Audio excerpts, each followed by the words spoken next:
Okay, boys and girls, today we're representing our decimal division again, but this is a little different than what we've been doing because this is decimal by decimal division. So this is dividing a decimal by another decimal. So this is going to look a little different than what we've seen so far because we were doing decimals and whole numbers. This is a decimal and a decimal. Another thing that's going to seem a little tricky to you, but I know you guys are going to understand it, is that when we're dividing, you may see that your answer is actually larger than what you started with. And I know that sounds crazy, but remember when we've been multiplying by a decimal, we got a smaller answer sometimes because, for example, we were saying 3 times 2/10. Well, if I have 2/10 3 times, that's 2 4 6/10. That's going to be less than my 3. So just because we multiply doesn't mean that we always get a larger answer. Today, just because we're dividing doesn't mean we're getting a smaller answer. Decimals really change the way answers look, but it makes sense when we start talking about it. So I want you to keep an open mind about that. So this says, a mouse finds a bag of sunflower seeds. The mouse eats 2/10 ounce of sunflower seeds each day. How many days does the bag of sunflower seeds last? So again, what's this about? Let's think about this. This is about like a sunflower seed snack. Okay, or we could say mouse snacks. Okay, now what are some important values in here, some important quantities? First, we've got our 8/10 bag of seeds. And then our mouse is eating 2/10 each day. And it says how many days is he going to be able to eat those seeds? Again, like we've been doing, like we're always trying to, kind of think in our head what makes sense. When I see 8/10, I've got that many. I'm dividing it 2/10 per day. I want to see how many days I can do that. I'm already thinking of a number 4 because of 8 divided by 2. Automatically, that comes to my mind. I'm going to throw that over there. Okay, so we can draw a picture to represent it. This is our main job today, is can we draw a picture to represent it? 2, 3, 4, 5, 6, 7, 8, 9, 10. We didn't even do a whole thing, right? Because we only have 8/10. So I'm going to have 2 open right here. And if the mouse is having 2/10 every day, so here's Monday snack, and we'll circle 2 more tenths. Here's Tuesday snack. Here's Wednesday snack. Here's Thursday snack. How many days could that mouse eat?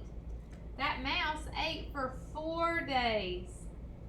Now that might look funny to you because you're saying, I've got a decimal dividing by a decimal and I got a whole number.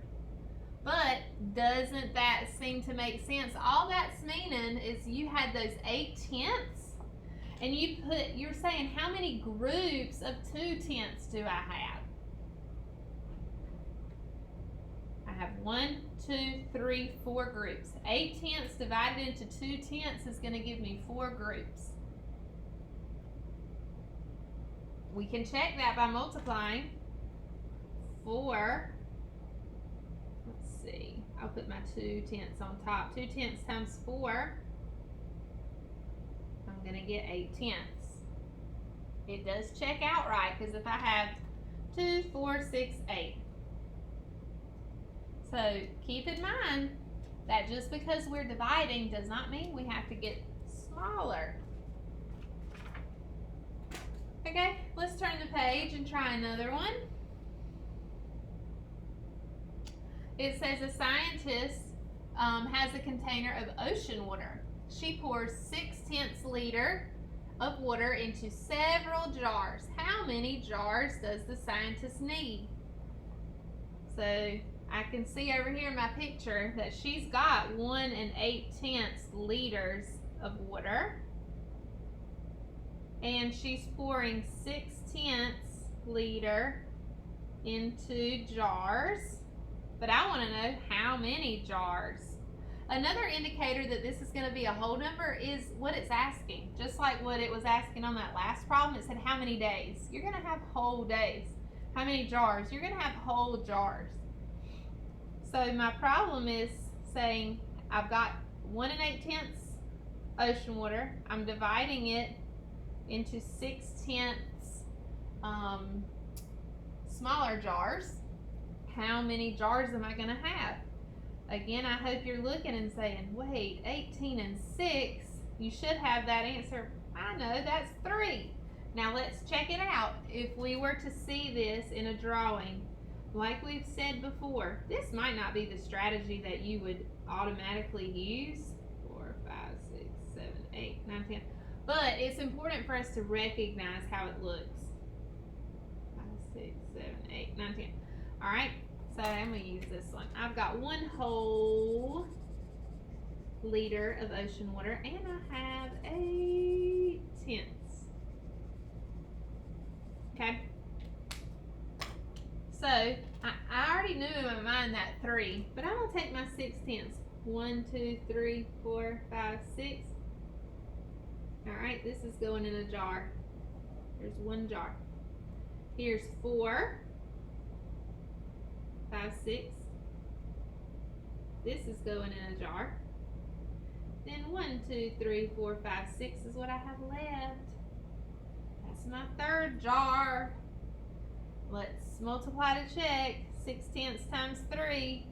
If I have 6/10 3 times, that is going to give me 1 8/10. Okay? Let's see if I have another. Okay. Let's do one more, page 441. Let's look here at the bottom on number 3. It says a sack contains 4 2/10 pounds of sand. Stan wants to put 6/10 pounds in each flower pot. How many can he fill? Remember, these are flower pots. We're not going to have a fraction of a flower pot. We're going to have a whole flower pot. And it's saying, what is the dividend and the divisor? What is the number that's being divided, and what is the number you're dividing by? So what's being divided here? We're dividing our sand, our 4 2/10, and we are dividing them into 6/10 groups.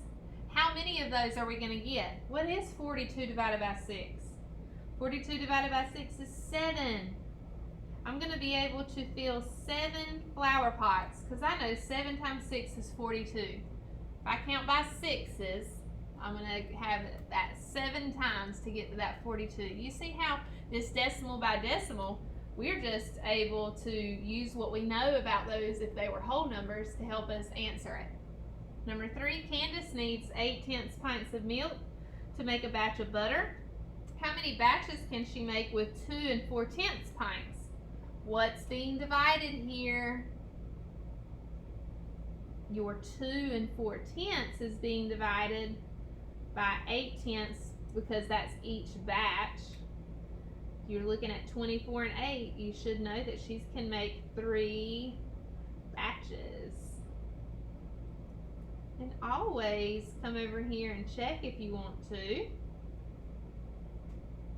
And you can always work it out too.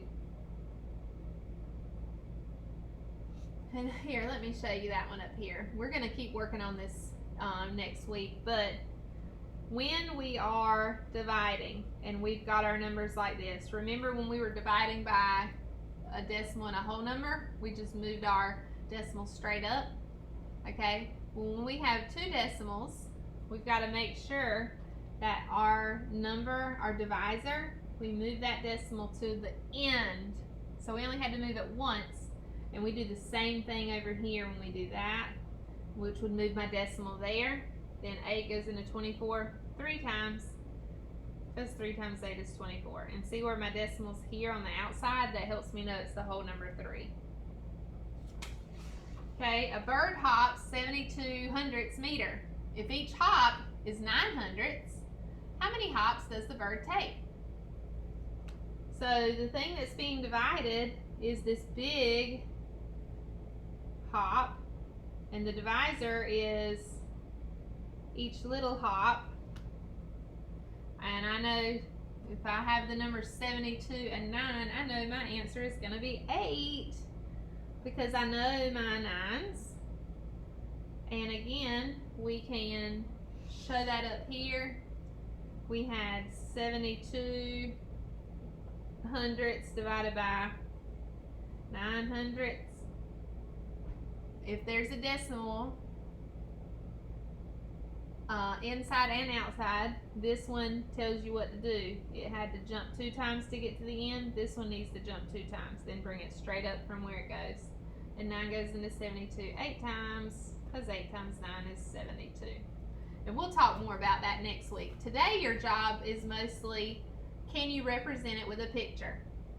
Okay, so your homework, or your work that's going to be turned in for today, looks like this. Diana has a board. She wants to cut it into equal pieces 7/10 meters long. How many pieces can she cut from the board?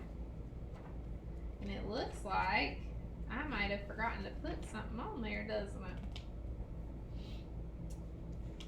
Because I don't tell you how long the board is.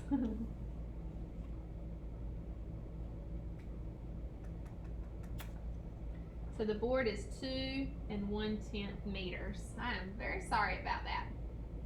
2 1/10 meters. And then you're putting them in equal pieces, 7/10 meters long. Okay, then you've got these 4 that you can just work out. And you're going to turn this in for your work for today. Do your best.